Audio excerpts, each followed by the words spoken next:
I think the freedom to explore your own consciousness is your personal right. Whether they call it a Eucharist or a medicine, or just something to make them see more beauty.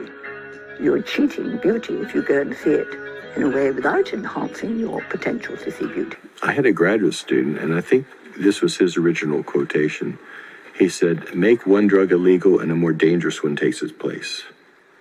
And that's basically true because mescaline and LSD and psilocybin are pretty physiologically safe. But if you can't get them, then you go to a black market, you buy something that we don't know anything about. You had these Chinese labs that were looking for ways to make money, realized that you had a vulnerable population that was willing to buy things. So they were looking for ways to make money.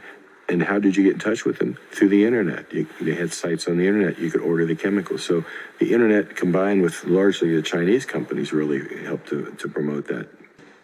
It's widely thought that this is a product of Prohibition, that there aren't necessarily all that many people out there that want to use something like Bromo Dragonfly or 2CP or 2CN or something like that. But if you don't have legal access to mescaline or MDMA, then this creates a market for all of these research chemicals that... I saw a really stark example of that. I testified in front of a House committee that was trying to rewrite the drug laws. But I had a parent, a father next to me who was testifying. His son had been using marijuana, and they got him into a rehab program for marijuana, which was kind of... You could tell that they were pretty conservative in their views about drugs anyway.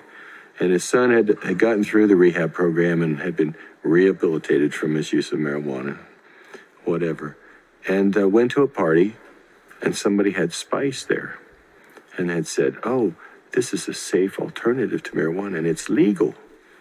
So his son, according to his story, his son had smoked some of this spice, one of these synthetics, and had gone into a coma, suffered brain death, and died a week later.